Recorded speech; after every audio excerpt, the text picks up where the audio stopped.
ಅದೊಂದು grey area ಇದೆ. ಕೇಂದ್ರ ಸರ್ಕಾರದ ಒಪ್ಪಿಗೆ ಬೇಕಾ ಅಥವಾ ಕೇಂದ್ರ ಸರ್ಕಾರಕ್ಕೆ ಮಾಹಿತಿ ಕೊಡಬೇಕಾ ಅನ್ನೋ ವಿಷಯದಲ್ಲಿ ಒಂದು ಗ್ರೇ ಏರಿಯಾ ಇದೆ.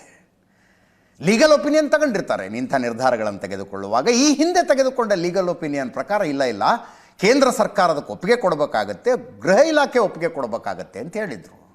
ಆ ಪ್ರಕಾರ ಇವರು ಕ್ಯಾಬಿನೆಟ್ನಲ್ಲಿ ನಿರ್ಧಾರ ತಗೊಂಡು ಕಳಿಸಿದ್ರು ಅದನ್ನು. ಗೃಹ ಇಲಾಖೆ ಹಿಂಗೆ ಮಾಡೋಕ್ಕೆ ಬರೋದಿಲ್ಲ, ನೋ ನಥಿಂಗ್ ಡೂಯಿಂಗ್, ಅದು ರಾಮನಗರ ಅಂತಲೇ ಮುಂದುವರಿಬೇಕು ಅಂತ ಹೇಳ್ಬಿಡ್ತು. ಹಾಗೆ ಹೇಳಿದ್ದರಲ್ಲಿ ಕುಮಾರಸ್ವಾಮಿಯವರ ಕೈವಾಡ ಇದೆ ಅಂತ ಬಲವಾದ ನಂಬಿಕೆ ಕಾಂಗ್ರೆಸ್ನವ್ರಿಗಿದೆ. ಕುಮಾರಸ್ವಾಮಿಯವರು ಅಲ್ಲಿ ಹೋಲ್ಡ್ ಮಾಡಿಸಿದ್ರು ಅದನ್ನು ದಿಲ್ಲಿಲಿ ಅಂತ. ಅದಾದ ಮೇಲೆ ಇನ್ನೊಂದು ಲೀಗಲ್ ಒಪಿನಿಯನ್ ತಗೊಂಡಿದ್ದಾರೆ. ಈಗ ಒಂದು ಹೊಸ ರಾಜ್ಯ ಮಾಡೋದು, ರಾಜ್ಯದ ಹೆಸರು ಬದಲಾವಣೆ ಮಾಡೋದು, ಹೊಸ ರಾಜ್ಯಕ್ಕೆ ನಾಮಕರಣ ಮಾಡೋದು, ಅದೆಲ್ಲವೂ ಕೇಂದ್ರದ ಪ್ರಿರಾಗೇಟಿವ್ನಲ್ಲಿ ಬರುತ್ತೆ, ಕೇಂದ್ರದ ವಿವೇಚನೆಯಲ್ಲಿ ಬರುತ್ತದು.